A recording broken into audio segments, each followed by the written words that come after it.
Kami mengundang kita semua untuk bisa bangkit berdiri bersama-sama. Selamat datang di Beyond Church. Bapak Ibu Saudara yang mungkin baru pertama kali beribadah bersama-sama. Sebagai satu keluarga Allah, sebagai satu keluarga tubuh Kristus, boleh dong kita berikan tegur sapa kanan kiri depan belakang Anda. Kasih tos salam, katakan senang beribadah bersama. Apa kabar? Puji nama Tuhan. Jemaat Tuhan terkasih, sebelum kita meninggikan nama Tuhan bersama-sama melalui puji-pujian yang akan kita naikkan, kita akan membaca ayat fotum kita hari ini yang terambil dari Ibrani 10 ayat 19 sampai 22 dan kita membaca secara bergantian. Jadi saudara-saudara, oleh darah Yesus kita sekarang penuh keberanian dapat masuk ke dalam tempat kudus, saudara. Karena Ia telah membuka jalan yang baru dan hidup bagi kita melalui tabir, yaitu dirinya sendiri. Dan kita mempunyai seorang imam besar sebagai kepala rumah Allah bersama-sama. Karena itu marilah kita menghadap Allah dengan hati yang tulus ikhlas dan keyakinan iman yang teguh. Oleh karena hati kita telah dibersihkan dari hati nurani yang jahat dan tubuh kita telah dibasuh dengan air yang murni. Beri sorak-sorai kemuliaan bagi Tuhan kita. Kami memuji kesetiaan-Mu yang besar dalam hidup kami Tuhan saat ini. Menaruh iman pengharapan kami hanya kepadamu. Angkat suaramu. Selangkah demi selangkah ku maju tiada lelah. Sekalipun ku berjalan dalam lembah kekelaman, ku tak takut, ku tak gentar, semua musuh gemetar.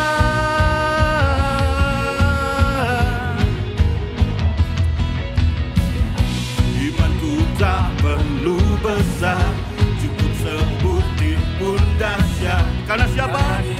Amin.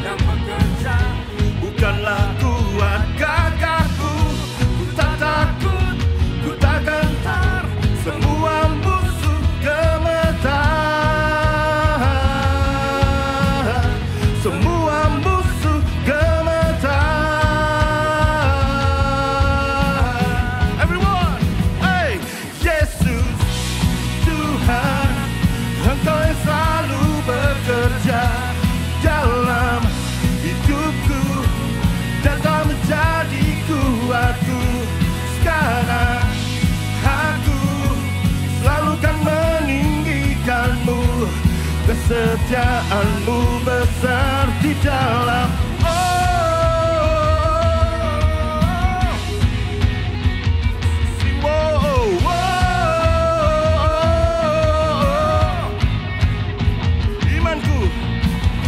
imanku tak perlu besar, cukup sebutir pun dahsyat.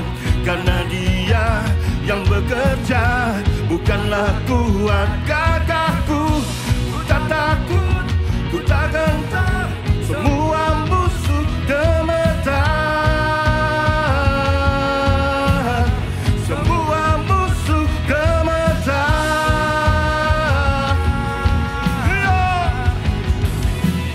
Yesus Tuhan, Engkau yang selalu bekerja dalam hidupku dan tak menjadi kuatku.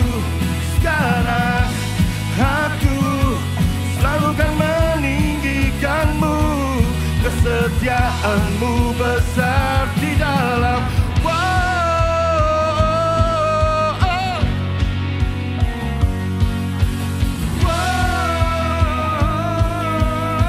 dengan imanmu. Bila kau di sisiku, pada siapa ku takut? Karena Kaulah perisai dan kuatku. Bila Kau di sisiku, pada siapa ku takut? Karena Kaulah perisai dan kuatku. Yeah. Bila Kau di sisiku, pada siapa ku takut? Karena Kaulah perisai dan kuatku. Bila Kau di sisiku, pada siapa ku takut? Karena Kaulah perisai dan kuatku.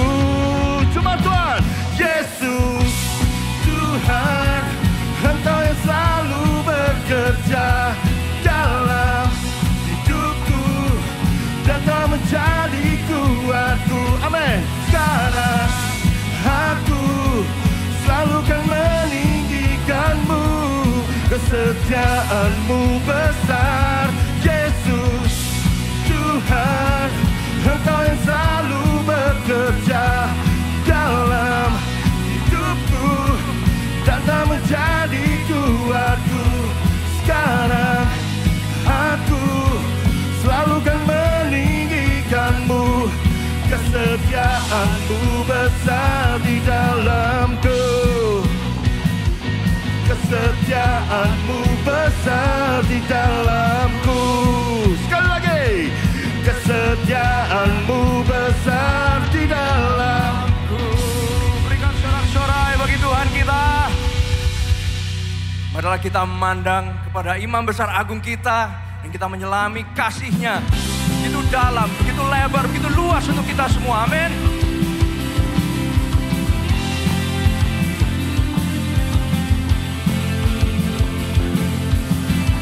Kita nyanyikan sama-sama. Let's gaze upon our Savior.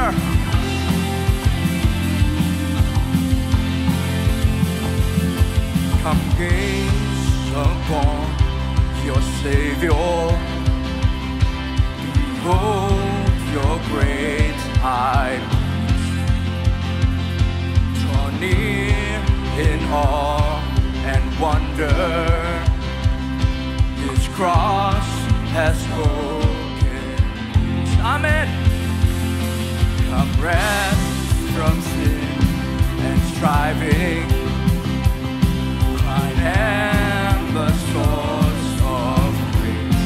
Anugerah-Mu cukup bagi kami ya Tuhan. Heart that turns to Jesus is cleansed from every stain. Oh, how deep, how wide, how long. Oh, how vast the love of Jesus. Oh, how sure, how sweet, how strong. Oh, how vast His love for us. So lift your eyes to Jesus. Arise from doubt and shame. Tambahkan iman kami ya Tuhan. His blood cries in is finished. Our life is in His name. Oh, how deep, how wide, how long. Oh, how vast the love of Jesus. Oh, how sure, how sweet, how strong. Oh, how vast His love for us. Terima kasih ya Tuhan. Kasih-Mu cukup bagi kita semua. Tidak ada ketakutan yang dapat menghalangi kita dari kasih-Nya Tuhan. Sama-sama kita nyanyikan. What now can separate us? What now can separate us? Can death or pain or fear? We have this strong assurance. In Christ we've been brought near. And in His strength will labor. His promises are hope. Thus far His love has led us. His love will lead us home. Oh, how deep, how wide, how long. Oh, how vast the love of Jesus. Oh, how sure, how sweet, how strong. Oh, how vast His love for us. Oh, how deep, how wide, how long. Oh, how vast the love of Jesus. Oh,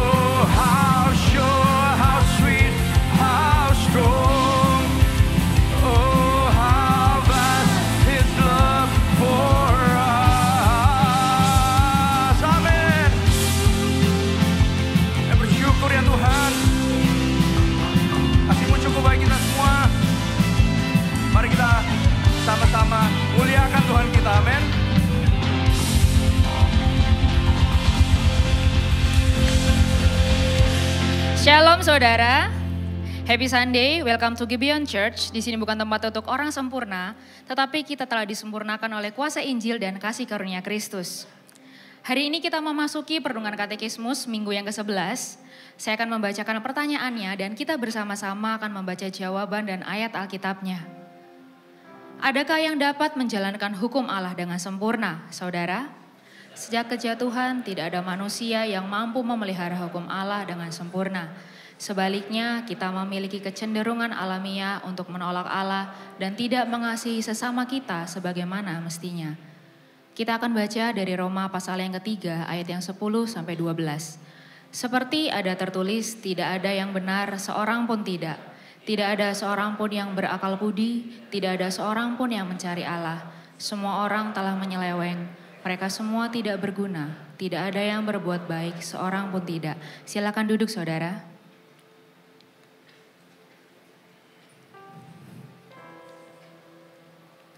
Saudara, pada mulanya Allah menciptakan manusia dengan kapasitas untuk bisa memenuhi hukum dengan sempurna. Namun, kapasitas itu hilang ketika manusia telah jatuh di dalam dosa. Akibatnya hati manusia cenderung untuk memberontak kepada Allah.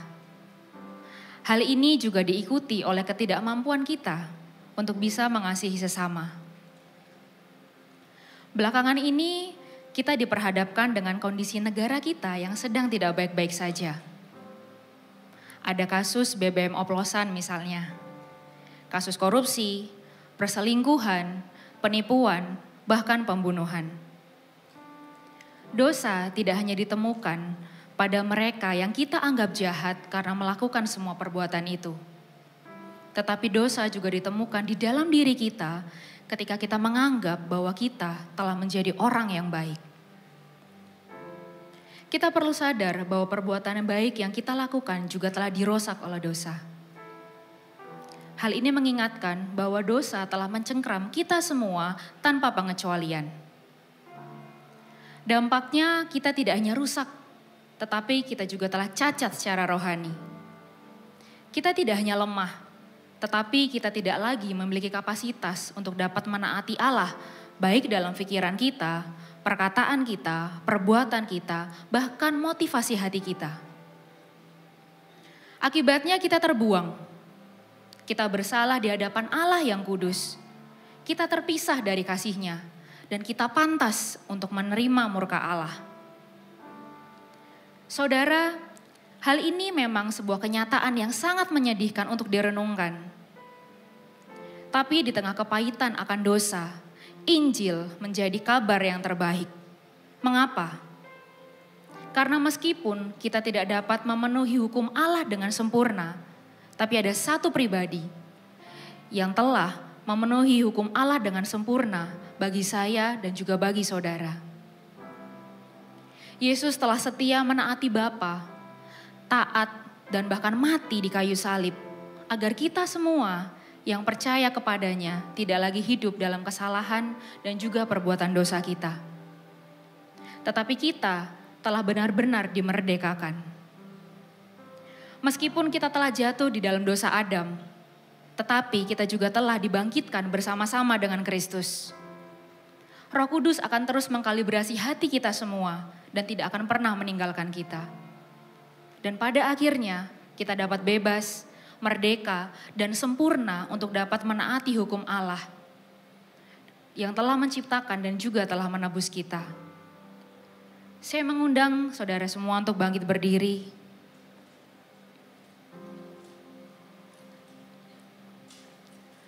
Saudara, seberapa sering kita merasa bahwa kita sudah menjadi orang yang baik? Kita merasa tidak melakukan perbuatan yang jahat atau menyakiti hati orang lain. Kita seringkali lupa sebagai orang yang berdosa, kita telah cacat secara rohani dan gagal untuk menaati hukum Allah dengan sempurna. Bahkan perbuatan baik yang kita lakukan mungkin didasari oleh motivasi hati yang salah. Mari kita bertobat jika seringkali kita mampu untuk menaati hukum Allah dengan sempurna dengan kekuatan kita sendiri. Kita akan masuk ke dalam doa pertobatan secara pribadi. Saya persilakan.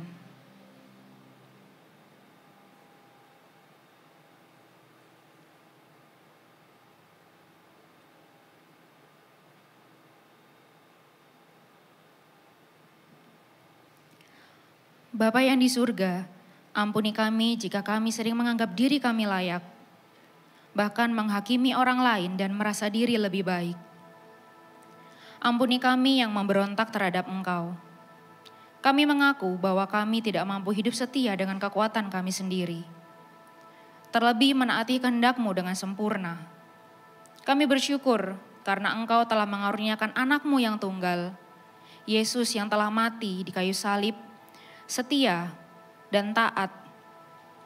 Dalam Kristus kami tidak lagi hidup dalam perbudakan dosa, tetapi kami telah dimampukan untuk hidup taat bagi kemuliaan-Mu.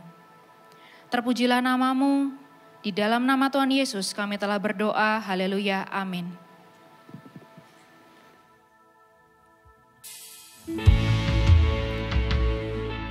Kami membawa kerentanan kami saat ini, kelemahan kami saat ini Tuhan.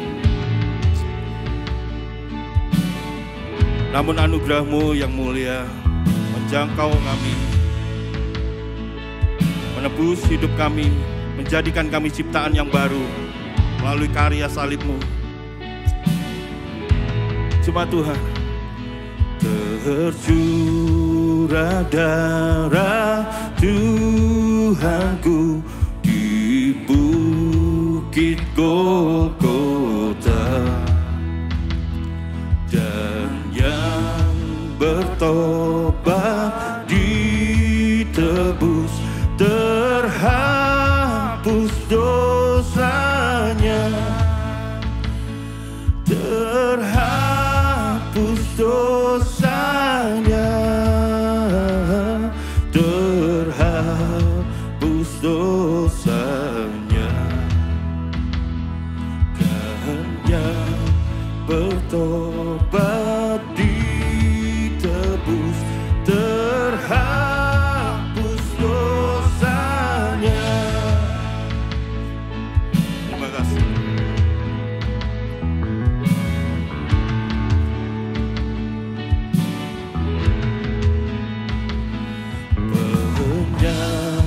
Punya di sisinya diberi anugerah,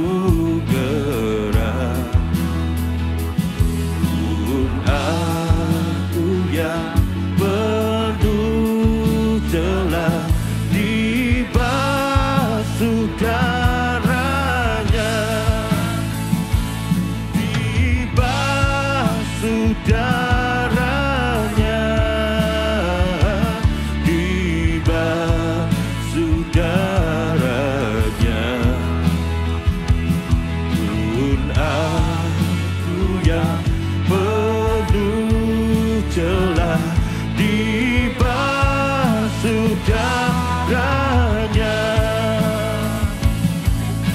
penebusan-Mu yang menganugerahkan kami hidup yang baru Tuhan.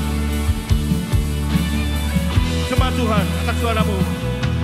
Ya anak domba, darah-Mu tak hilang kuasanya, ya, sehingga selamat umat-Mu dan suci selamanya,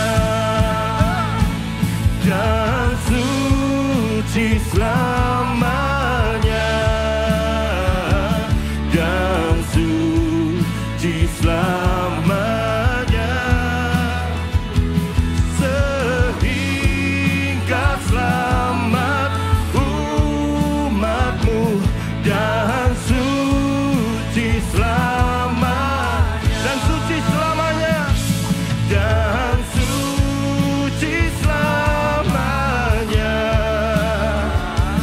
dan suci selamanya,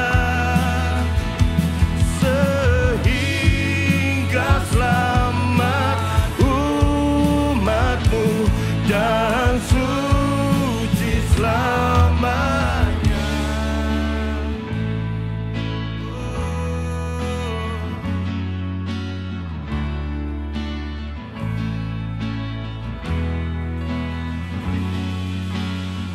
Kalau kami hidup saat ini Tuhan, itu semua karena anugerah-Mu.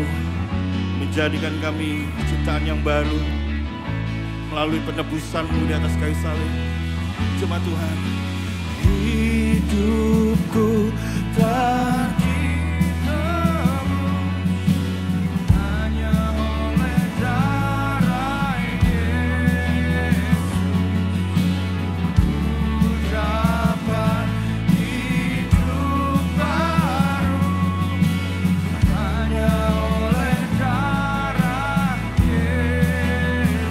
dengan iman.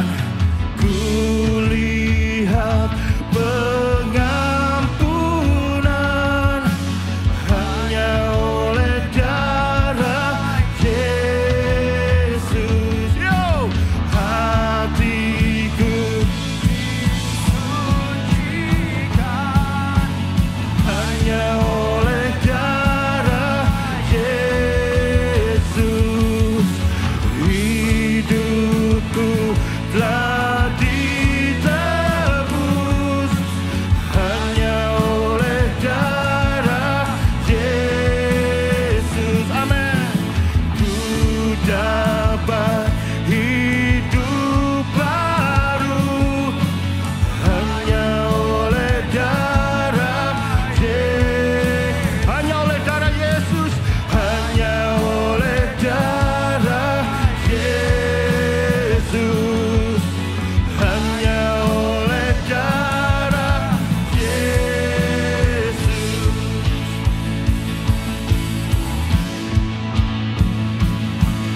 Tercurah darah Tuhan di bukit Golgota, dan bertobat ditebus, terhapus dosanya, terhapus dosanya, terhapus dosanya, hanya bertobat ditebus, terhapus dosanya, terhapus dosanya, terhapus dosanya, terhapus dosanya, hanya bertobat ditebus, terhapus dosanya.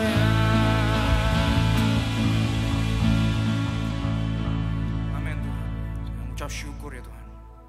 Roma 8 ayat 1 berbunyi demikian. Demikianlah tidak ada lagi penghukuman bagi orang-orang yang ada di dalam Kristus Yesus. Mari kita sama-sama menyanyikan lagu ini. Karena semuanya telah tuntas di atas salib.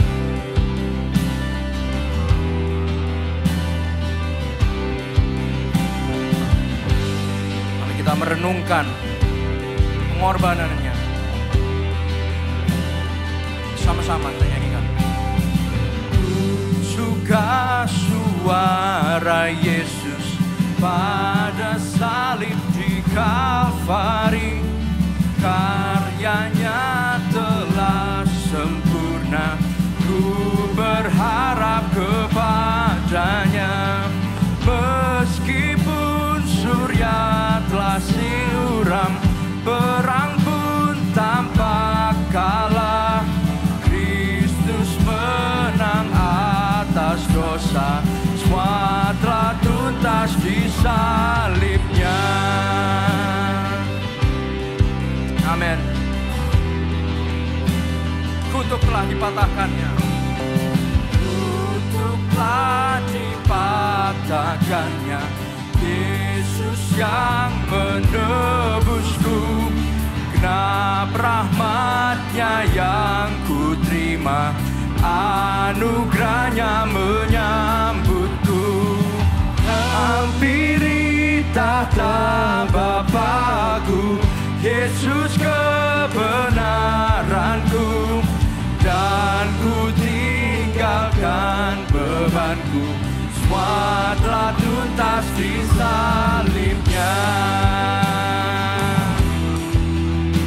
Kami bersyukur ya Tuhan, karena kami dulu adalah musuh-Mu. Kami dikutuk, tapi Engkau telah membebaskan kami ya Tuhan. Sama-sama nyanyikan, dahulu ajal seteru. Dahulu ajal seteru, takut mencekam selalu, tapi Ia mati bagiku dan bangkit agar ku bebas. Sekali lagi kita nyanyikan dengan lebih sungguh-sungguh. Dahulu ajal seteru, dahulu ajal seteru, takut mencekam selalu, tapi Ia mati bagiku dan bangkit agar ku bebas. Ya bangkit, oh agar kita bebas, bebas dari semua yang jahat, bebas untuk mengasihi, maut takluk dan Kristus bangkit, semua telah tuntas di salibnya. Amin. Ku masuk mulia yang baka, jumpa Kristus Tuhanku, bersuka karena menangnya, semua telah tuntas di salibnya, semua telah tuntas di salibnya. Sekali lagi kita nyanyikan, semua telah tuntas di salibnya. Amin. Terima kasih ya Tuhan. Kami bersyukur ya Tuhan, karena pengorbanan-Mu di atas kayu salib, Engkau telah menyelesaikan semuanya ya Tuhan. Maut tidak lagi memiliki sengat. Bahkan maut hanya menjadi sarana bagi kami ya Tuhan, untuk melihat dan memandang kepada-Mu ya Tuhan. Kami bersyukur ya Tuhan. Sebentar lagi kami akan mendengarkan firman-Mu ya Tuhan. Karena firman yang ditanamkan dalam hati kami boleh bertumbuh, boleh berbuah, dan orang-orang di sekitar kami boleh mengecap rasa buah itu ya Tuhan. Terima kasih ya Tuhan, kami serahkan waktu ini dalam tangan-Mu. Hanya dalam nama Allah Bapa, Putra, Roh Kudus kami sudah berdoa. Amin. Jemaat dipersilakan duduk kembali. Tiba saatnya kita diberi kesempatan untuk memberikan persembahan. Anda dapat memberi dengan cara transfer ke rekening gereja yang kami cantumkan atau dengan scan QR Code melalui aplikasi-aplikasi yang ada di samping saya. Juga bisa melalui mesin edisi yang kami sediakan di area giving booth. Semua informasi yang dibutuhkan untuk memberi ada di kartu informasi Ways to Give di kursi masing-masing saat Anda datang. Kami juga menyediakan amplop yang dapat Anda pakai untuk memberi secara tunai, lalu dapat Anda masukkan ke dalam kotak persembahan yang tersedia di pintu keluar saat pulang nanti. Kita memberi bukan supaya diberkati, tetapi kita memberi karena kita sudah diberkati. Sebelum memberi, mari sama-sama kita berdoa. Tuhan, kami mengucap syukur untuk segala kebaikan-Mu yang telah kami terima dalam kehidupan kami.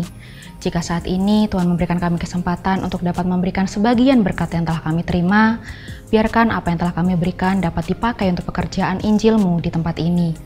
Biarkan kami memberikan dengan penuh sukacita dan ucapan syukur di dalam nama Tuhan Yesus. Kami sudah berdoa, haleluya, amin. Selamat memberi, Tuhan Yesus memberkati. Welcome to Gibeon Church. I'm Grace and check out this week's Gibeon Weekly News.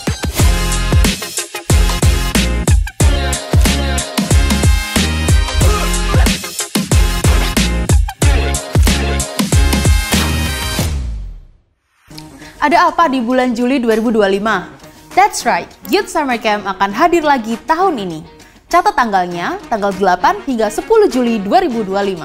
Summer Camp ini khusus untuk siswa SMP dan SMA. Watch this space and nantikan informasi selanjutnya. Minggu ini adalah minggu ke-6 kelas Anda Pasti Selamat. Tetap semangat! Hari ini kelas APS akan membahas topik bebas dari Ikatan Mamon. Jangan lupa untuk melakukan registrasi ulang di basement sebelum memasuki kelas yang berlokasi di hall lantai 1. Kelas APS akan dimulai tepat pukul 3 sore. Pastikan Anda datang tepat waktu dan make sure Anda membawa modul pendamping. Penasaran dengan topik bahasan kelas APS minggu depan? Minggu depan kelas APS akan membahas topik sakramen. Look forward to seeing you next week. Next info, bagi Anda yang telah menyelesaikan kelas doktrin kekristenan Anda pasti selamat, kami ingin mengajak Anda untuk melangkah lebih jauh dalam perjalanan iman Anda. Kami membuka pendaftaran untuk Care Group, sebuah sarana anugerah di mana kita dapat membangun komunitas rohani yang saling mendukung, menguatkan, dan menopang dalam setiap musim kehidupan. Care Group bukan hanya sekedar perkumpulan, tetapi tempat di mana kita sebagai satu tubuh Kristus dapat bertumbuh bersama dalam iman.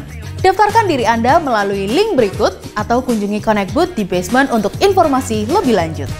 Di tengah situasi yang mungkin terasa gelap dan penuh ketidakpastian di Indonesia, kita sebagai gereja dipanggil untuk merespon dengan cara yang berbeda, bukan dengan perpecahan atau persaingan, tetapi dengan kesatuan dan fokus pada misi kerajaan Allah.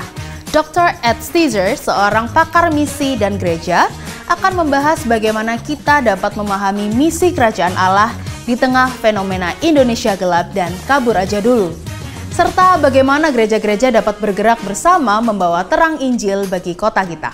Kami mengundang Anda untuk menghadiri acara Christian Leaders Gathering dengan topik yang berjudul The Kingdom Mission in a Time of Indonesia Gelap, A Call for Unity, Mission, and Renewal, yang akan diadakan pada hari Rabu 26 Maret 2025 pukul 6 sore di Gibeon Church dengan pembicara Dr. Ed Steezer, Dean of Talbot School of Theology, Biola University. Mari bersama membangun gereja yang tidak sekadar bertahan, tetapi berdampak bagi kota dan bangsa. Segera daftar melalui link berikut ini. Puji syukur kepada Tuhan, target dana untuk renovasi dan pembangunan gereja Gibeon telah tercapai. Kami mengucapkan terima kasih yang sebesar-besarnya atas dukungan, doa, dan kemurahan hati jemaat sekalian. Meskipun kebutuhan dana utama untuk renovasi dan pembangunan telah tercapai, rekening building fund akan tetap dibuka untuk menyelesaikan berbagai detail akhir serta menutup biaya tambahan yang tak terduga yang mungkin masih diperlukan.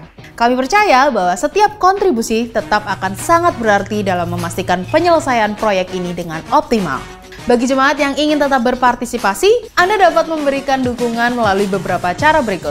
Scan QR Code yang tersedia pada kartu di kursi Anda, transfer ke rekening building fund yang tertera di layar, atau melalui giving booth yang tersedia di area basement setelah ibadah. Terima kasih atas setiap dukungan dan doa yang telah diberikan. Kiranya Tuhan memberkati setiap persembahan yang diberikan untuk kemuliaan-Nya. Wait, this is not the end. Sebelum Grace undur diri, mari kita simak video berikut. Happy Sunday! Di bidang apa Anda paling rindu untuk melayani? Menurut Anda, pelayanan bagian apa yang paling perlu dibantu? Beberapa pertanyaan ini dapat membantu Anda untuk menemukan panggilan Anda dalam pelayanan. Saya percaya video pelayanan Kids, Multimedia, dan Justice and Mercy Ministry telah menggugah hati Anda melihat dampak dari pekerjaan Tuhan baik di dalam dan di luar gereja.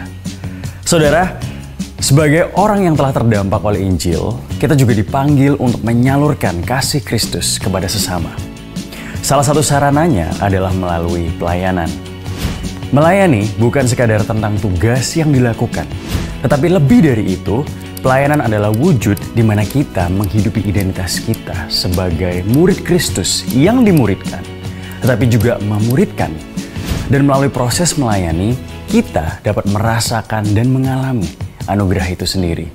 Jika Anda sudah menggumulkannya, terutama bagi Anda yang telah visit DYC Booth, saya mengundang Anda untuk mengambil langkah iman dan bergabung bersama kami untuk melayani gereja Tuhan. Last but not least, hari ini adalah kesempatan terakhir untuk dapat mendaftarkan diri ke dalam DYC. Pendaftaran akan ditutup malam ini. Segera daftarkan diri Anda melalui link berikut atau Anda dapat visit our DYC booth. See you at orientation night. God bless you. Apresiasi untuk pengumuman yang luar biasa. Wow. Sekali lagi welcome to Gibeon Church. Di sini bukan tempat untuk orang sempurna, tapi tempat di mana kita semua disempurnakan oleh kuasa Injil dan kasih karunia Tuhan Yesus Kristus. Amin. Dan sekali lagi saya ingin berterima kasih buat partisipasi hati Anda dan donasi Anda. Dan puji Tuhan dalam minggu ini dana untuk pembangunan sudah terkumpul. Berikan sorak-sorai kemuliaan buat Tuhan kita. Wow. Puji Tuhan, terima kasih. Nanti malam kita makan sama-sama di rumah Anda masing-masing tapi ya saudara.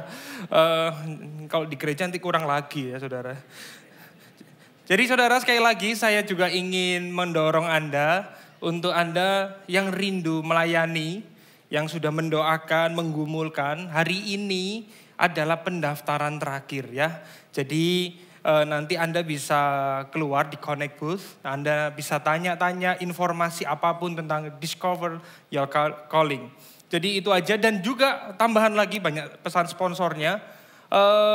Tanggal 26 Maret ya kita akan ada The Kingdom Mission. Jadi kita akan belajar sama-sama untuk kita ini memiliki hati yang punya misi ya saudara ya. Kita sudah dengar Injil, nah kita belajar bagaimana kita mengaplikasikan Injil itu di dalam pelayanan, dalam kehidupan kita di luar sana. Karena saya percaya saudara, bahwa negara kita itu butuh orang-orang percaya yang cinta Tuhan. Amin. Daripada cuma ngomel ya saudara ya, waduh ini dioplos, itu dioplos, dan lain sebagainya. Mendingan kita ikutan berpartisipasi untuk kita bisa memberitakan Injil kepada dunia yang gelap ini ya saudara. Amin. Jadi ada dua golongan orang di Indonesia yang menderita. Yang pertama pakai BBM oplosan. Yang kedua pendukung MU. Yang ketiga udah pakai BBM oplosan pendukung MU pisan. Waduh, menderita sekali ya saudara ya. Nah hari ini kita sama-sama mau untuk memberitakan Injil. Amin. Dan saya kan masuk di dalam sermon series kita akan melanjutkan. Tapi sekali lagi kita tenangkan hati kita untuk kita berdoa ya. Bapa di surga mengucap syukur atas kesetiaan-Mu, atas kebaikan-Mu di dalam kehidupan kami Tuhan. Kami sungguh merasakan Engkau ada di tengah-tengah kami. Biarlah hati kami terus bersyukur dan memandang karya salib-Mu ya Tuhan. Tuhan, sebentar kami akan mendengarkan firman-Mu. Biarlah firman-Mu itu tidak hanya memberikan asupan informasi di dalam pikiran kami. Tapi benar-benar boleh kami refleksikan dan kami lakukan di dalam kehidupan kami sehari-hari. Mampukan hamba-Mu yang lemah dan terbatas ini supaya hanya berita Injil yang boleh disampaikan di tempat ini Tuhan. Ya Allah Roh Kudus, berkaryalah di tengah-tengah kami. Kami berdoa di dalam nama Tuhan Yesus. Yang percaya sama-sama katakan amin. Jadi minggu lalu kita sudah belajar dari Pastor Mike bahwa kita belajar tentang bayi rohani. Bayi rohani itu baperan, tersinggungan. Nah hari ini kita belajar untuk tidak hanya menjadi bayi rohani tetapi menjadi dewasa. Dan hari ini kita akan melanjutkan bagaimana kita menghidupi manusia baru ya saudara. Cerdas secara teologis itu penting. Bisa membedakan khotbah yang gospel centered, khotbah yang alkitabiah dan khotbah yang tidak alkitabiah itu seperti apa? Itu baik saudara. Tapi sekali lagi pengetahuan dan pengenalan ini adalah dua hal yang berbeda. Amin saudara. Kalau cuma tahu ya cuma tahu-tahu aja. Tapi kalau pengenalan yang kita tahu akhirnya kita aplikasikan. Nah itu. Apakah kita hari ini sudah mengenal Allah kita? Apakah kita sudah mengenal siapa kita di hadapan Tuhan? Kalau saya tahu saudara, istri saya itu sukanya makan kue tiaw sama mie karet. Nah tapi kalau saya cuma tahu, saya ya sudah gitu aja. Tapi apa yang harus saya lakukan? Ngajak dia pergi makan kue tiaw dan mie karet. Bukan saya ajak makan soto atau nasi goreng. Ya, jadi antara yang kita ketahui dan yang kita kenali ini harus sinkron. Amin. Jadi kita akan belajar sama-sama bagaimana kita menghidupi Injil. Apakah kita sudah tahu siapa kita di hadapan Tuhan? Oleh karena itu kita akan membaca bergantian ayat bacaan kita dari Efesus 4 ayat 17 sampai 24. Yang semangat katakan aye. Kalau yes itu Pastor Mike ya saudara ya. Jadi saya bikin yang lain saudara. Jadi ayat 17 saya akan membacanya. Sebab itu kukatakan dan kutegaskan ini kepadamu di dalam Tuhan. Jangan hidup lagi seperti orang-orang yang tidak mengenal Allah. Dengan pikirannya yang sia-sia. Bapak Ibu yang terkasih. Dan pengertiannya yang gelap. Jauh dari hidup persekutuan dengan Allah. Karena dalam mereka dan kedegilan hati mereka. Perasaan mereka telah tumpul.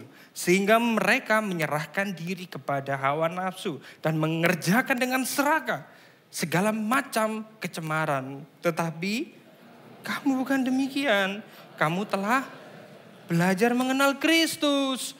Karena kamu telah mendengar tentang Dia. Dan menerima pengajaran di dalam Dia menurut kebenaran yang nyata dalam Kristus. Bapak Ibu yang terkasih, yaitu bahwa kamu berhubung dengan kehidupan kamu yang dahulu.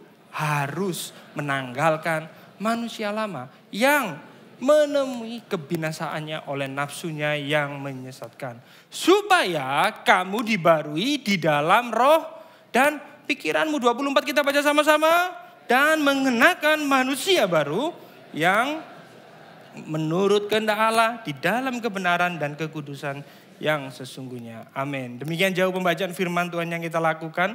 Berbahagialah kita semua yang sudah membaca, merenungkan, dan melakukan di dalam kehidupan kita sehari-hari. Amin. Jadi kalau kita mau mundur sedikit ya. Konteks dari Paulus menulis surat kepada orang-orang di Efesus itu apa saudara? Karena orang-orang Efesus ini hidupnya itu dalam penyembahan berhala. Kita sudah tahu apa itu penyembahan berhala dan kita sudah belajar. Mereka hidup di dalam kebiasaan hedonis. Mereka mencari kenikmatan di dalam dunia yang fana ini. Hidup mereka nggak karu-karuan. Mereka mengalami kerusakan.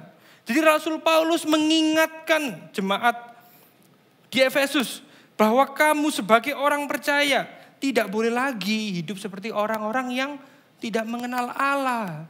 Kamu perlu hidup bukan cuma sekedar percaya, tapi menghidupi dan mengalami perubahan yang nyata. Jadi ada 3 poin yang bisa kita renungkan di dalam hari ini. Yang pertama, apa itu cara hidup manusia lama dan menyadari identitas manusia baru. Dan yang ketiga, bagaimana kita bisa menghidupi identitas manusia baru. Jadi yang pertama kita akan belajar apa sih cara hidup manusia lama itu. Kalau kita lihat di sini ya, orang-orang yang tidak mengenal Allah. Mereka hidup dalam penyembahan berhala. Relasi yang terputus dengan Allah. Pikirannya apa? Sia-sia. Pengertiannya gelap. Jauh dari persekutuan dengan Allah. Pola pikirnya duniawi. Mencari kenikmatan. Kalau saya boleh deskripsikan sedikit yang di ayat 17-18 ini. Enggak kenal Allah, pikiran sia-sia. Hidupnya berpusat pada dirinya sendiri. Hidup yang mengandalkan hikmatnya untuk mengejar makna dan hal-hal yang tidak kekal. Seperti apa? Karir, status sosial, power, kesuksesan dan lain sebagainya. Hati mereka degil. Di dalam bahasa yang lain, hatinya ini membatu, keras. Tidak mementingkan hal-hal yang sifatnya kekal. Dan ironisnya saudara, saya pernah mengalami ini semua saudara. Saya sebagai hamba Tuhan pun gak luput dengan hal ini. Sebelum saya menjadi hamba Tuhan sepenuh waktu, saya menggumulkan panggilan menjadi hamba Tuhan ini kurang lebih 2 tahun. Waktu itu Pastor Mike pernah menawari, aduh rasanya gak fancy kalau jadi hamba Tuhan. Mendingan hidup jadi pengusaha. Pikirannya apa? Mendingan enak pengusaha, kerja jadi entrepreneur. Isa nyumbang gereja gitu, keren kan, lebih dramatis gitu rasanya ya, lebih mantap daripada cuma ya ikut ya menjadi hamba Tuhan, kurang keren lah di mata dunia gitu. Dan pikiran saya apa? Pengen jadi kaya, pengen menikmati hidup, tapi saya membalutnya dengan hal-hal yang sifatnya rohani. Oh nanti kalau kaya bisa nolongin orang yang berkekurangan ya. Mulia ya saudara ya kelihatannya ya. Tapi apa motivasinya? Cari kenikmatan. Cari kepuasan pribadi dengan membalutnya dengan hal-hal yang kelihatan keren. Jadi di sini ini adalah cara hidup manusia lama. Itu identitas lama saya, saudara. Dan puji Tuhan, Tuhan terus memproses saya sampai hari ini. Saya percaya ini bukan happy ending, hari ini bukan graduation. Nanti graduationnya waktu nanti ketemu Tuhan ya saudara ya. Kita akan terus mengalami ini dalam kehidupan kita. Makanya kita akan belajar di hari ini, amin. Jadi singkatnya kalau boleh saya rangkum. Mereka yang membangun identitas berdasarkan pencapaian pribadi, status sosial, pengakuan orang lain. Bahkan mengandalkan moralitas diri sendiri untuk merasa benar di hadapan Tuhan. Itu adalah pola pikir manusia lama. Wah, ini yang paling bahaya mungkin yang ini. Kelihatannya melakukan hal yang baik. Kalau tadi mungkin tentang hal-hal yang buruk kita tahu. Anti, sudah kita tidak mau. Tapi yang paling bahaya di dalam iman Kristen masa kini adalah kita membalut semua kebobroan kita dengan hal-hal yang kelihatannya positif, hal-hal yang kelihatannya baik. Padahal motivasinya apa? Mengejar kenikmatan duniawi sebagai sumber kebahagiaan utama. Ciri khas orang yang menghidupi manusia lama, mereka yang mempercayai hal yang sementara itu dapat memberikan kepuasan, dapat memberikan sukacita yang sejati bagi mereka. Tetapi sukacita sejati itu hanya ditemukan hanya di dalam Kristus. Yang setuju sama-sama katakan amin. Amin. Dan akhirnya banyak orang yang membalut kebobroan mereka itu dengan spiritual. Dengan hal-hal yang kelihatannya baik. Makanya saudara, iman Kristen yang sejati itu bukan hanya mendorong pribadi seseorang untuk memiliki perilaku yang baru. Saya nggak anti dengan perilaku yang baik. Tetapi yang paling penting adalah hati yang baru. Sama-sama katakan hati yang baru. Bilang kanan kirimu hati yang baru. Bukan sekadar perilaku. Jadi iman Kristen tuh ngomongin tentang perubahan hati. Kalau kita baik, behave di depan orang. Kalau kita mau dinilai orang baik. Itu namanya modifikasi perilaku saudara. Itu namanya kita hanya fokus dengan apa yang tampak di permukaan. Hari ini kita akan belajar bahwa Injil itu bukan sekedar modifikasi perilaku. Tetapi transformasi hati. Sama-sama katakan transformasi hati. Ini yang paling penting saudara. Bukan juga tips untuk menjadi orang Kristen yang lebih baik. Itu bukan Injil. Tetapi Injil itu mengingatkan kita bahwa kita sudah menjadi ciptaan baru di dalam Kristus. Ini adalah Injil saudara. Karena saya percaya bahwa awal perubahan itu selalu dimulai dari hati. Bukan hanya tindakan. Tapi faktanya kita itu terjebak dengan modifikasi perilaku. Mungkin Anda familiar dengan kata-kata modifikasi perilaku. Tapi apa sih modifikasi perilaku yang real itu? Ini saya memberikan beberapa contoh. Anda mungkin bisa menambahi sendiri ya. Ini contoh-contoh yang mungkin sering dihadapi orang masa kini ya. Menjadi rajin ketika ingin mendapat apresiasi. Nah, itu namanya modifikasi perilaku. Memiliki integritas saat diawasi. Ini modifikasi perilaku. Ya diawasi, ya jujur. Karena diawasi, itu modifikasi perilaku. Itu tindakan yang di permukaan, bukan yang dari hati. Menjadi sabar ketika ingin dipandang bukan pemarah. Modifikasi perilaku. Melakukan yang terbaik supaya dapat upah. Ini baik-baik semua loh saudara. Tapi Injil bukan soal ini saudara. Itu modifikasi perilaku. Memberi, ingin dipandang murah hati. Wah, orang tepuk tangan. Wah, hebat. Wah, sabar. Wah, memiliki integritas. Itu bukan Injil, saudara. Kalau motivasinya seperti ini. Menjadi jujur. Ketika takut kena kutuk. Bukankah banyak kita bertemu dengan saudara-saudara kita yang seperti itu. Aduh, ojo aneh-aneh hidup biar nggak kena karma. Kristen percaya karma, geleng-geleng saya. Supaya tabur tuai, supaya nggak dikutuk Tuhan. Ini bukan Injil. Ini dorongan yang didasarkan karena ada keinginan-keinginan yang lain. Antara keserakahan, takut dihukum, mau dipandang baik. Ini namanya modifikasi perilaku. Kalau Anda bisa nambahi pasti lebih banyak. Jadi ini adalah perkara yang mungkin kita hadapi.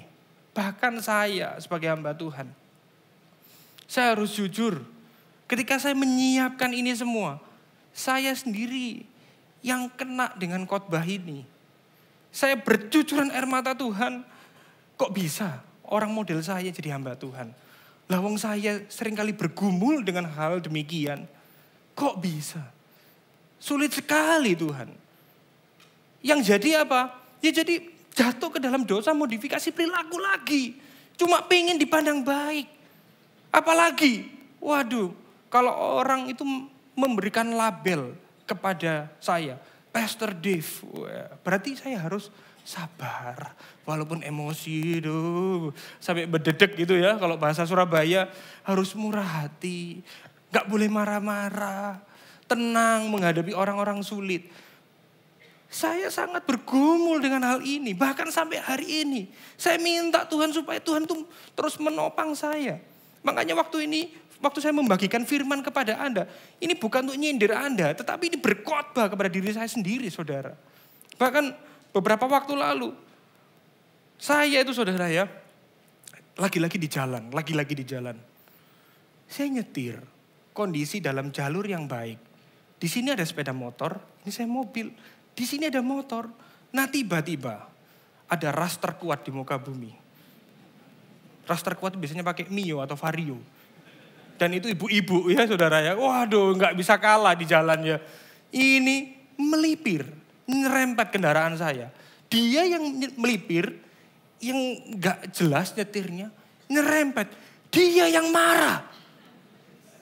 Saya dipisui bahasa Surabayanya.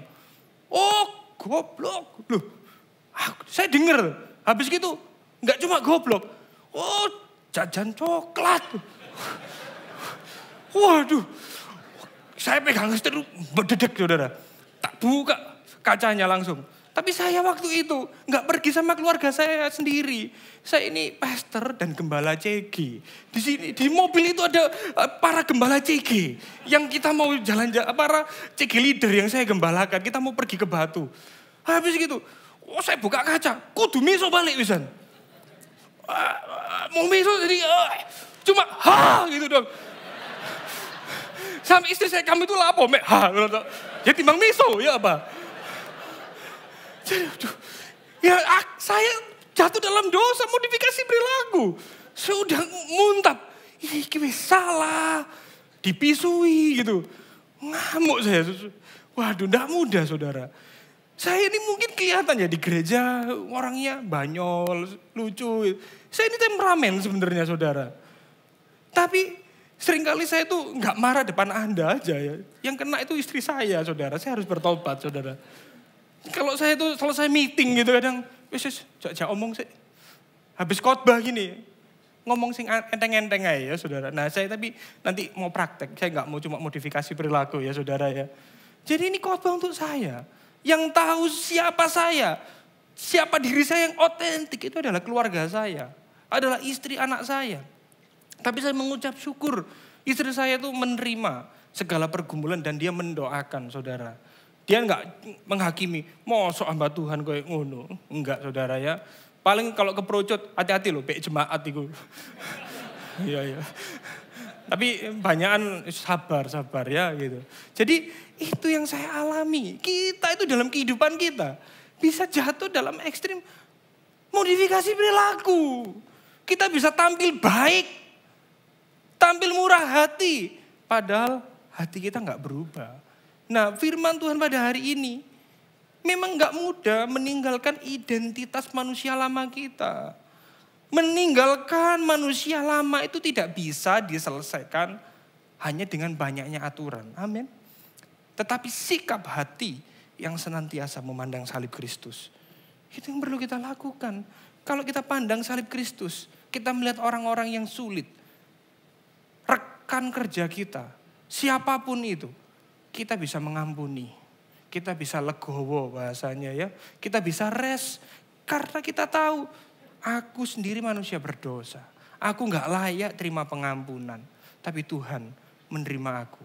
Bahkan Tuhan rela mati di kayu salib untuk menggantikanku.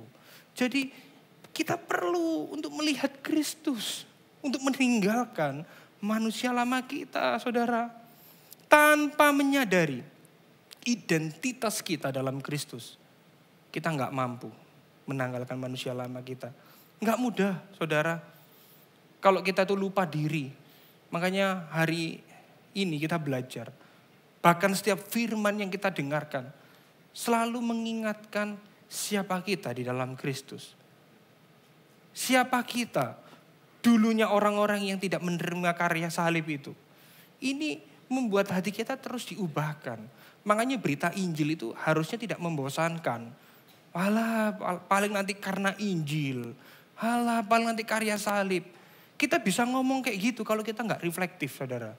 Makanya sebagai orang Kristen, sebagai orang yang ngerti bagaimana doktrin, bagaimana iman kita kepada Yesus, harusnya kita semakin reflektif.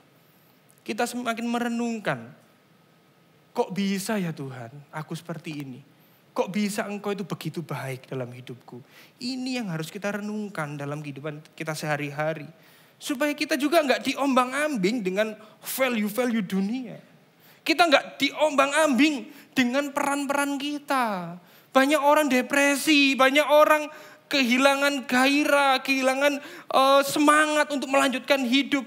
Karena seringkali dia meletakkan identitasnya itu pada penilaian orang, pada pengakuan orang. Tidak mengingat siapa dia di dalam Kristus. Makanya pertanyaan reflektifnya. Hari ini apa yang menjadi motivasi utama ketika kita ingin meninggalkan kebiasaan atau perilaku manusia lama? Atau mau dipandang baik? Atau karena ingin dapat berkat? Atau aku sadar aku ini di dalam Kristus. Sama-sama katakan aku di dalam Kristus. Kita perlu menyadari ini, saudara. Makanya kita di poin yang nomor 2 kita belajar bagaimana kita menyadari identitas manusia baru itu. Kita semua adalah orang-orang yang menerima penebusan Kristus. Maka kita adalah manusia baru. Sama-sama katakan aku manusia baru. Bilang kanan kiri Anda, kamu manusia baru. Ini identitas baru kita harus menyadarinya. Makanya di Efesus 4 ayat 20 sampai 21 dikatakan demikian. Kita baca sama-sama Bapak Ibu. Tetapi kamu bukan demikian. Kamu telah belajar mengenal Kristus. Karena kamu telah apa di sini? Mendengar. Kita sudah mendengar dia. Menerima pengajaran di dalam dia menurut kebenaran yang nyata di dalam Kristus. Jadi sekali lagi ini bukan hanya cuma mendengar, tapi kita sudah menerima dan kita belajar mengenal dia di dalam kehidupan kita sehari-hari. Dunia seringkali mendesak kita. Dunia seringkali membombardir kita dengan value-value. Kalau kamu gak sukses, kamu itu gak berguna. Kalau kamu gak bisa mencapai ini, kamu itu gak ada artinya. Akhirnya di masa kini banyak orang itu mencari makna, mencari arti hidup dengan apa yang bisa ia peroleh. Cari validasi. Manusia lama ingat, itu orang-orang yang suka cari validasi di luar Kristus. Itu manusia lama. Hari ini kita manusia baru mestinya gak seperti itu, saudara. Bahkan kalau saya boleh mengutip lirik sebuah band ya saudara ya. Ini Gen Z pasti tahu bandnya. Ini nggak lengkap liriknya, tapi ini mewakili perasaan orang di masa kini saudara. Hindia 2019. Ada yang tahu lagunya? Ya yang mukanya muda kelihatan tahu ya. Saya nggak akan nyanyi di sini, bukan penyanyi soalnya. Kata-katanya ini benar-benar mewakili orang-orang di masa kini. Kapan terakhir kali kamu dapat tertidur tenang?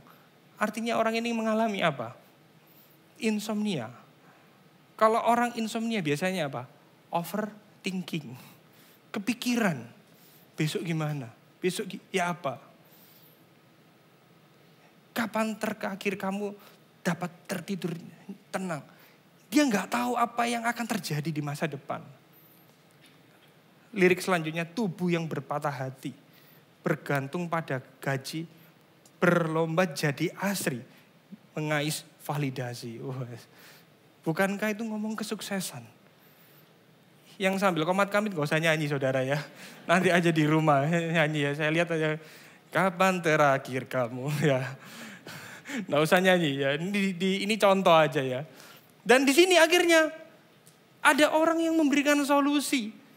Dan aku pun terhadir seakan paling mahir. Dunia tidak memberikan jawaban. Kelihatannya orang itu bisa memberikan solusi atau bahkan kita bisa memberikan solusi untuk menenangkan diri yang merasa terpinggirkan dunia. Akhirnya, sia-sia pada akhirnya. Ini ngomongin nggak ada gunanya, nggak nemuin solusi. Putus asa, terekam pedih semua. Ini kata-katanya menarik. Kita semua gagal. Ini kayak Injil ya, kita semua gagal. Kita semua gagal. Apa yang terjadi? Mereka gagal. Angkat minumanmu. Bersedih bersama-sama. Artinya apa? Ayo minum ciu rame-rame gitu ya. Waktu dunia mengalami keputusasaan. Ya udahlah. Yang penting kita melepaskan stres itu, melepaskan penat itu. Ya udahlah, kita ambil minuman kita bersedih bersama-sama. Ya kalau minuman yang mahal, kalau cap tikus ya mati rame-rame saudara ya. Dan selanjutnya rekam gambar dirimu yang terabadikan bertahun silam. Putra-putri sakit hati, ayah ibu sendiri. Ini ngomongin apa? Keluarganya retak. Ini ngomongin tentang potret kehidupan di masa kini yang tidak ideal. Lagi-lagi kita semua gagal. Ambil tisu, bersedihlah secukupnya. Mereka mungkin berpikir, ya udahlah, kalau kita melihat segala sesuatu itu secukupnya, maka kita bisa tenang. Tidak ada solusi di sana, saudara. Kecukupan itu tidak bisa dicapai. Kecukupan itu tidak bisa dicari di dalam dunia itu. Kecukupan itu hanya kita temukan di dalam Kristus. Amin. Dunia memberikan solusi dengan berbagai macam. Supaya kita memperoleh kepuasan sejati. Memperoleh sukacita sejati. Tapi faktanya dunia tidak bisa menjawab hal itu. Kecukupan kita hanya dalam Kristus.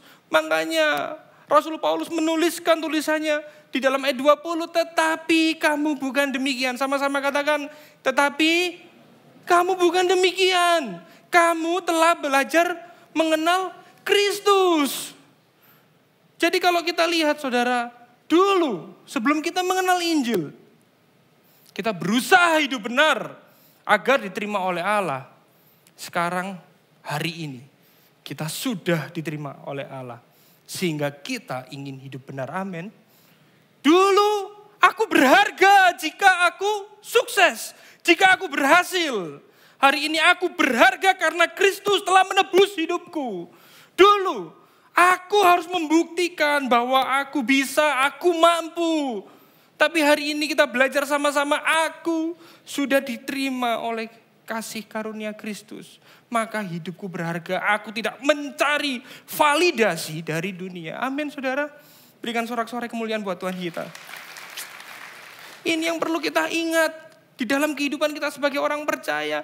Jangan kita seperti orang yang memiliki identitas lama seperti itu. Jangan seperti orang-orang yang tidak mengenal Allah. Yang selalu mengejar hal-hal demikian. Hari ini kita tidak diterima oleh Allah. Maka kita rindu untuk hidup bagi kemuliaan Allah. Amin. Makanya Tim Keller mengatakan demikian. Kalau identitas kita berakal dalam Kristus, maka tidak ada yang bisa mengguncang kita. Amin. Bukan kegagalan kita, penolakan, bukan ketakutan akan masa depan. Sebab kita sudah aman di dalam Dia. Amin. Aku aman dalam Kristus. Katakan sama-sama Bapak Ibu yang terkasih. Aku aman dalam Kristus. Bilang kanan kiri Anda kalau lagi khawatir, lagi galau, kamu aman dalam Kristus. Kita boleh menikmati rest. Karena apa yang sudah Kristus lakukan di dalam kehidupan kita. Ada dua orang, ceritanya ini ada orang ikutan audisi. Audisi menjadi pemain film atau Broadway. Satunya waktu dia ikutan audisi, orang yang pertama ini adalah seorang pengusaha. Jadi waktu dia acting, ini adalah hobinya. Yang satunya, dia adalah orang yang memang mencintai dunia acting. Dunia acting adalah dunianya. Dunia acting adalah hidupnya. Dan singkat cerita, mereka mengikuti audisi tersebut. Karena perannya cukup menarik, cukup besar perannya. Jadi ceritanya, waktu mereka ikutan audisi, singkat cerita, dua-duanya tertolak. Dan sama-sama tidak diterima di dalam acara Broadway itu dalam sebuah televisi di luar negeri. Yang pertama, si pengusaha, waktu dia ditolak, dia kecewa. Tapi ya sudahlah, hidup berjalan, selesai, ya udah aku melanjutkan hidupku. Dan yang satunya, nggak bisa move on, merasa gagal, merasa nggak percaya diri, dunianya runtuh, nggak bisa move on, karena dia merasa acting adalah identitas dan duniaku. Kenapa? Bisa ada reaksi yang berbeda. Karena yang satunya itu melekat sekali apa yang dia lakukan dengan dia yang dia inginkan. Satunya pengusaha, ini cuma hobi. Nah kalau kita boleh berreflektif dalam kehidupan kita, seringkali banyak orang depresi, banyak orang merasa nggak berguna, banyak orang merasa akhirnya kehilangan gairah untuk melanjutkan hidup karena dia menaruh identitasnya pada suatu hal. Entah itu kesuksesannya, entah itu karirnya, atau apapun itu. Atau keluarganya, studinya, pendidikannya. Ini yang perlu kita renungkan. Makanya hari ini kita belajar. Jangan meletakkan identitas kita pada peran-peran kita. Atau konteks kita. Tetapi kita perlu melekatkan identitas kita kepada Kristus. Amin. Itu yang membuat kita kuat. Itu yang membuat kita teguh. Kalau kita menaruh identitas kita pada konteks kita, pada ide-ide kita. Kalau itu gagal, makanya banyak orang merasa hancur. Biarlah hari ini kita menaruh jati diri kita, menaruh identitas kita di dalam penerimaan Kristus, di dalam manusia baru yang sudah diberikan. Makanya kekristenan saudara, itu tuh bukan tentang menjadi terbaik menurut versimu. Dunia selalu ngomong, kalau kamu mau berhasil, jadilah terbaik menurut versimu. Tidak, kekristenan tidak demikian. Kekristenan itu jadilah sesuai dengan identitas baru yang ada di dalam Kristus. Amin. Kalau keberhasilan kita, identitas kita menjadi yang terbaik menurut versi kita ini udah rusak karena dosa. Makanya yang harus kita lakukan adalah menaruh identitas Kristus itu di dalam diri kita. Makanya kita itu ciptaan baru. Bukan karena kuat gagah kita. Tetapi Kristus yang memberikan itu di dalam kehidupan kita. Jadi bukan yang terbaik menurut versimu. Tapi jadilah serupa dengan Kristus. Hiduplah seperti Kristus. Menghidupi natur baru di dalam Kristus. Itu yang perlu kita lakukan di dalam kehidupan kita sehari-hari. Amin Bapak Ibu. 2 Korintus 5 ayat 17 kata kita baca sama-sama ya. 1, 2, 3. Jadi siapa yang ada di dalam Kristus ia adalah ciptaan baru. Yang lama sudah berlalu. Sesungguhnya yang baru sudah datang. Berikan sorak-sorai kemuliaan buat Tuhan kita. Amin. Kita adalah ciptaan yang baru. Kita sudah menerima identitas yang baru itu. Kita harus merenungkan ini. Apakah kita sudah sadar bahwa kita ini sudah hidup di dalam manusia baru atau bukan? Apakah kita sudah sadar kita sudah diberikan atau enggak sama Tuhan? Atau kita itu lebih suka manusia lama kita? Apa hari ini saudara kita masih menaruh validasi di dalam identitas manusia lama kita? Atau kita sudah menyadari bahwa kita telah menerima identitas baru dalam Kristus? Ini perlu kita renungkan saudara. Bahkan sebelum waktunya CG, Anda boleh diskusi dengan istri Anda, dengan anak Anda. Kira-kira aku ini sudah menghidupi belum ya? Sudah sadar belum ya? Tanya kanan kiri Anda.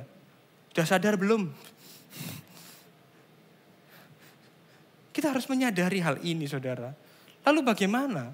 Kita itu tidak hanya untuk menyadari, tapi kita harus menghidupi. Sama-sama katakan menghidupi. Nah hari ini kita akan belajar juga bagaimana kita menghidupi identitas manusia baru.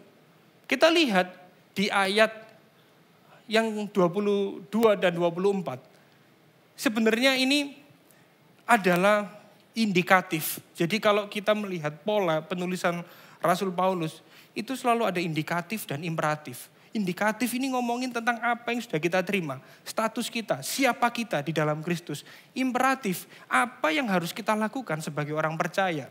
Nah, Paulus gak langsung ngomongin apa yang harus kamu lakukan. Kalau kita telusuri di ayat 25 sampai 31 itu mengatakan kamu harus sabar. Gak boleh marah-marah. Kalau marah gak boleh sampai matahari terbenam. Murah hati, menolong orang yang berkekurangan, penuh kasih mesra. Kalau orang berbuat jahat jangan berbuat jahat lagi, tapi bekerja keras. Paulus ngomongin itu semua, tapi kita gak akan lompat ke sana saudara. Kita lihat di sini.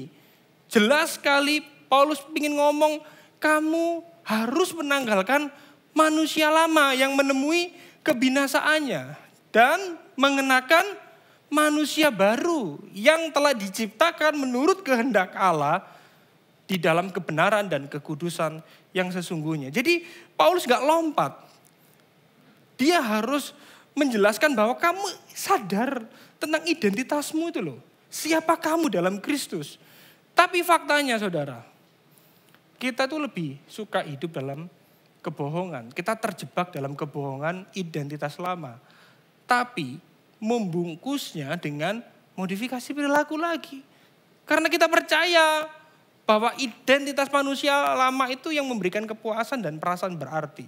Saya minta tolong ada salah satu volunteer yang mungkin bisa memberikan kepada Anda gambaran ya. Jarang yang khotbah ada ilustrasinya ya. Ini membantu Anda mudeng. Sekali lagi ngerti apa itu modifikasi perilaku. Lah ini terima kasih Pak Robi ya. Beliau adalah salah satu CG leader juga. Ini manusia lama. Bukan orangnya ya saudara ya. Jaketnya ya saudara ya. Ini manusia lama. Tapi kita berusaha untuk membungkusnya dengan apa? Modifikasi perilaku. Hal-hal yang baik. Kita ngomongnya manusia baru, padahal hanyalah modifikasi perilaku. Dipakai, minta tolong. Ya, saya berikan ini ya, oke. Nah, ini konyol ya saudara, bukan orangnya ya saudara ya. Tapi ini yang sering kita lakukan di dalam kehidupan kita sebagai orang percaya. Tidak menyelesaikan akarnya. Kita masih hidup dalam manusia lama ini. Kita pakai topeng hal-hal yang baik. Kita jatuh di dalam dosa modifikasi perilaku lagi. Yang harus kita lakukan ini apa sih saudara? Ya. Manusia lama ini diapakan? Diapakan manusia lamanya? Ditanggalkan. Dibuang manusia lamanya. Penuh emosi. Nah, kalau kita melihat manusia lama kita harus dibuang. Manusia lama ini, manusia lama, perilaku lama. Makanya Yesus datang kepada kita. Dia berinisiatif. Ketika kita percaya kepada dia, dia memberikan identitas baru. Wah, berikan sorak-sorai buat Tuhan kita. Kita diberikan diberikan manusia baru oleh Tuhan. Jangan hidup dalam modifikasi perilaku, jangan double-dobeli. Nggak keren sama sekali saudara. Apalagi keluar sumuk saudara pasti ya. Jadi kita menghidupi ini, makanya Rasul Paulus mengatakan seperti ini. Menanggalkan itu pakai kata-kata apostai, mengenakan endisastai. Artinya ini satu kali untuk selamanya, bukan buka tutup. Yang Paulus ingin katakan adalah hiduplah dengan identitas baru itu. Jangan dengan pola pikir, dengan pikiran yang sia-sia. Hiduplah sesuai dengan apa yang Kristus berikan itu. Amin, saudara. Berikan sorak-sorai buat kemuliaan buat Tuhan kita. Terima kasih Pak Robi. Jadi seperti itu saudara. Ini peristiwa satu kali. Bukan buka tutup. Dan itu semua adalah karya Roh Kudus. Yang membuat kita menghidupi manusia baru. Kita nggak bisa menghidupi manusia baru dengan kekuatan kita. Kita cenderung pakai jaket double itu lagi. Makanya jangan sampai kita jatuh dalam ekstrim seperti ini. Di ayat yang 23 jelas dikatakan, supaya kamu dibarui dalam roh dan pikiranmu. Peristiwa satu kali saat kita terima Yesus, dia memberikan identitas yang baru. Dan itu terus dikerjakan oleh pribadi Roh Kudus. Yang terus merubah pola pikir kita. Ini ngomongin tentang transformasi yang ada dalam hati. Yang dikerjakan dari dalam keluar. Ini yang perlu kita renungkan saudara, amin. Nggak bisa kalau kita nggak minta Roh Kudus yang menolong kita. Makanya kita perlu memohon, Tuhan tolong Tuhan. Tolong, karena aku memiliki kecenderungan pola pikir manusia lama itu. Tolong, supaya aku boleh menghidupi identitas baru yang sudah Engkau berikan. Biar aku mampu menanggalkan manusia lama dan menghidupi manusia baru dalam Kristus. Makanya jalan keluarnya itu bukan berubah perilaku, tetapi menerima yang baru.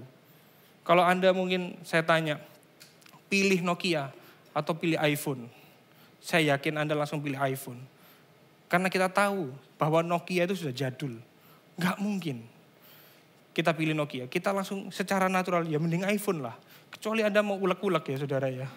Mau ngelempar apa gitu ya pakai itu bisa. Tapi secara normal kita akan memilih sesuatu yang lebih indah. Dosa itu tidak hanya sekedar dikalahkan.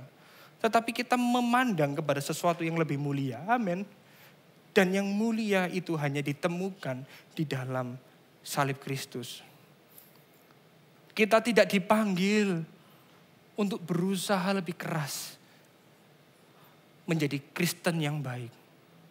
Tetapi kita dipanggil untuk menghidupi identitas baru yang telah diberikan kepada kita di dalam Kristus. Sebagai orang percaya itu bukan berusaha lebih baik, tetapi soal bagaimana kita menerima yang baru itu. Sehingga kita dimampukan untuk melakukan yang baik. Saya tidak anti dengan ajaran etika dan moral. Etika dan moral itu penting.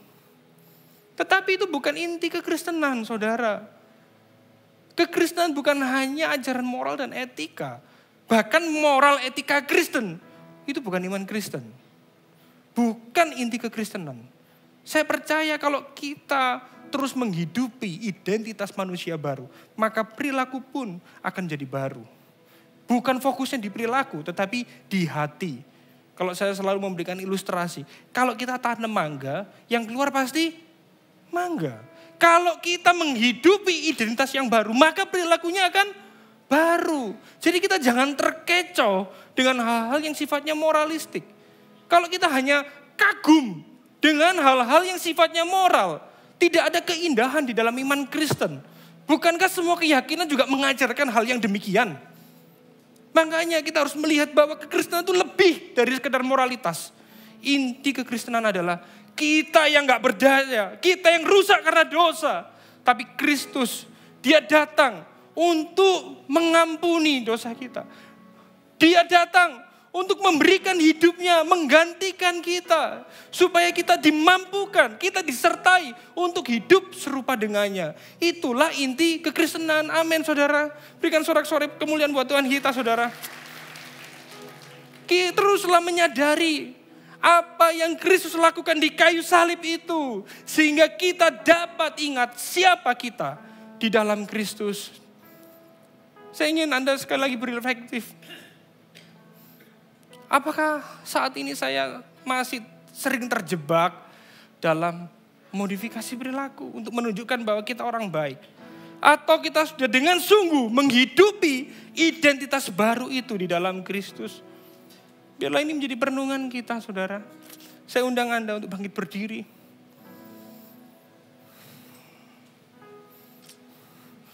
Kristus, Sang Allah sejati. Ia rela meninggalkan kemuliaan sebagai milik yang harus dipertahankan. Dia menanggalkan kemuliaan itu. Dia berkenosis. Dia menambahkan natur Allahnya dengan natur manusia. Supaya hari ini kita yang lemah, kita diberikan kekuatan untuk menghidupi identitas manusia baru di dalam Dia. Kita dimampukan, kita disertai. Seringkali kita suka dengan manusia lama. Hari ini kita dimampukan supaya kita tidak menyukai manusia lama yang cari validasi. Tapi kita boleh menghidupi identitas manusia baru di dalam Kristus. Amin. Orang yang berinjil, saudara, kita sadar akan hal ini. Yesus mengubah identitas kita. Yang dulunya musuh Allah menjadi anak-anak Allah. Supaya kita dimampukan di dalam identitas manusia baru yang diperbarui setiap hari. Kristus sudah bangkit untuk memberi kita hidup yang baru. Supaya kita dimampukan hidup sebagai anak-anak terang.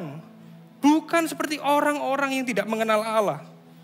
Yesus mati untuk menebus hidup dan mengampuni dosa kita.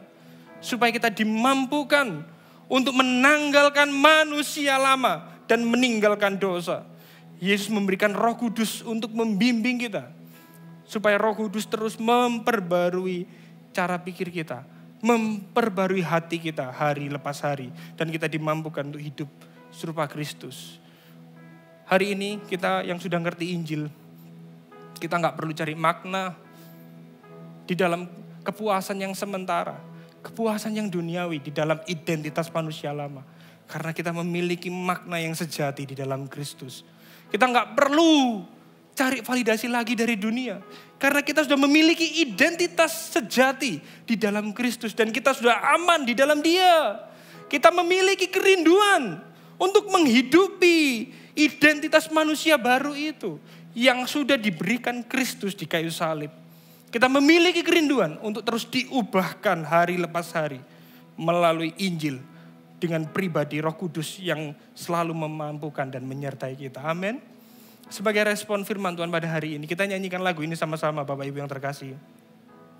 Dalam kesesakanku, Engkau beri kedamaianmu. Dalam keraguan, ku temukan wajah-Mu. Katakan sama-sama, karena pengorbananmu. Karena pengorbananmu, Kau jadikanku baru. Kau jadikanku baru. Sungguh ku terkagum, amanku di dalam-Mu. Yesus, Kau membuatku sesuai rencana-Mu. Kau yang pegang musim hidup kami. Kau memegang setiap musim hidupku. Ku serahkan semua kekhawatiranku. Ku milik-Mu. Karena pengorbanan-Mu. Karena pengorbanan-Mu, Kau jadikanku baru. Yes, amen. Sungguh ku terkagum, amanku di dalam-Mu. Yesus, Kau membuatku sesuai rencana-Mu. Kau memegang setiap musim hidupku. Ku serahkan semua kekhawatiranku. Ku milik-Mu.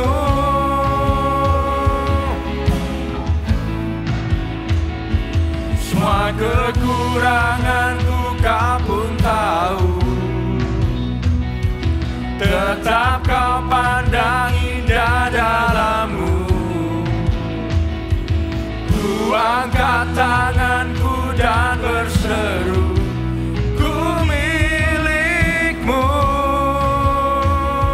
Katakan sama-sama, I am yours.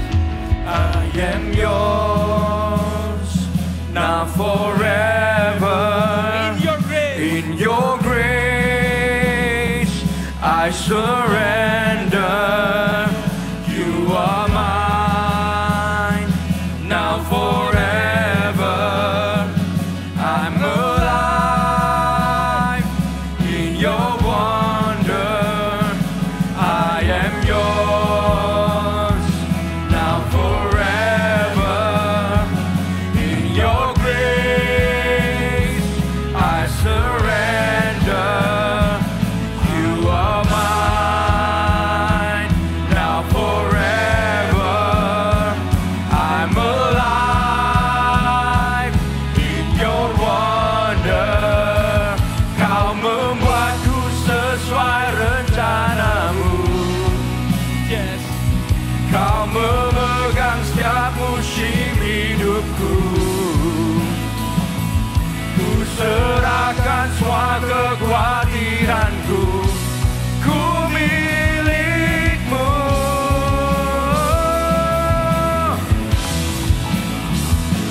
Semua kekuranganku kau pun tahu. Tetap kau pandang indah dalammu. Ku angkat tanganku dan berseru, ku milikmu.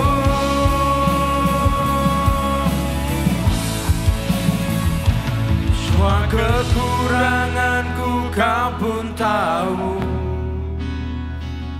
Tetap kau pandang indah dalammu. Ku angkat tanganku dan berseru, ku milikmu. Berikan sorak-sorai kemuliaan buat Tuhan kita. Wow, Jesus. Kami mengucap syukur Tuhan, hidup kami milikmu Tuhan. Terima kasih atas pengorbananmu yang begitu besar. Ampuni kami kalau seringkali kami merasa hidup kami milik kami sendiri.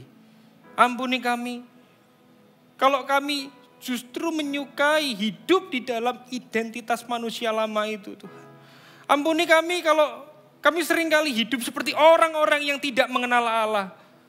Biarlah hari ini Tuhan kami kembali diingatkan, kami dikuatkan bahwa hanya di dalam-Mu, hanya di dalam identitas baru yang sudah Engkau berikan, kami boleh menikmati sukacita dan kepuasan sejati di dalam Engkau Tuhan. Terima kasih Tuhan, Engkau telah berinisiatif datang kepada kami. Biarlah kami, Engkau terus mampukan untuk boleh menghidupi manusia baru itu. Tolong kami Tuhan dalam kehidupan kami sehari-hari. Kami menyadari kami gak mampu. Kami menyadari kami seringkali jatuh bangun di dalam dosa Tuhan. Tapi kami percaya Engkau memberikan pribadi Roh Kudus yang selalu menguatkan kami. Yang menyertai kami di dalam setiap kondisi yang kami alami Tuhan. Hamba-Mu berdoa Tuhan buat jemaat tempat ini. Kalau mungkin di antara kami merasa jenuh. Kami merasa hampa. Kami merasa gak berguna. Kami merasa gak bisa apa-apa. Kami mengalami kesedihan yang luar biasa. Tolong Tuhan, berikan kekuatan bagi kami. Berikan damai-Mu Tuhan. Biar kami boleh menghidupi firman yang sudah kami dengar. Biar firman yang kami dengar ini Tuhan tidak berlalu sia-sia. Tidak hanya pengetahuan, tetapi sungguh-sungguh mengubahkan setiap kami. Hamba-Mu terbatas, tetapi kami percaya Roh Kudus yang tak terbatas itu berbicara secara personal di dalam hati setiap kami. Menguatkan kami, menyertai kami ya Tuhan. Terima kasih atas anugerah-Mu yang begitu besar. Ajar kami hidup hanya bagi kemuliaan-Mu. Jemaat yang terkasih dalam Kristus, marilah kita arahkan hati dan tangan kita kepada Kristus yang sudah menyelamatkan, memelihara dan menopang kita. Tuhan memberkati engkau dan melindungi engkau. Tuhan menyinari engkau dengan wajah-Nya dan memberikan engkau kasih karunia. Tuhan menghadapkan wajah-Nya kepadamu dan memberi engkau damai sejahtera yang melampaui segala akal. Kiranya Allah Bapa senantiasa memakaimu sebagai sarana anugerah untuk menceritakan kasih Allah bagi orang-orang yang berdosa. Kiranya Kristus Sang Anak Domba Allah senantiasa dipersaksikan di dalam setiap tutur katamu, dalam perilakumu, bahkan di dalam setiap tawa dan tangismu. Dan kiranya Allah Roh Kudus menuntunmu untuk menghidupi Injil dan menjadi saksi Kristus dimanapun kau berada. Dan Allah Roh Kudus senantiasa memberikan hikmat supaya kita boleh menghidupi Injil di dalam setiap aspek kehidupan kita. Ingatlah bahwa engkau memiliki Tuhan yang tidak pernah meninggalkan engkau sendiri. Ia senantiasa memegang erat tanganmu. Diberkatilah engkau di dalam apapun yang kau lakukan. Dan biarlah itu hanya demi kemuliaan Tuhan. Dirahmatilah engkau dengan kerendah hatian, agar hidupmu senantiasa mempermuliakan Allah Tritunggal Maha Kudus. Dan jemaat yang terkasih dalam Kristus, terimalah cinta kasih yang sempurna, persekutuan yang manis dari Allah Bapa, Putra dan Roh Kudus, yang menyertaimu mulai saat ini sampai selama-lamanya. Dan setiap kita yang percaya sama-sama katakan, amin. God bless you. Silakan duduk.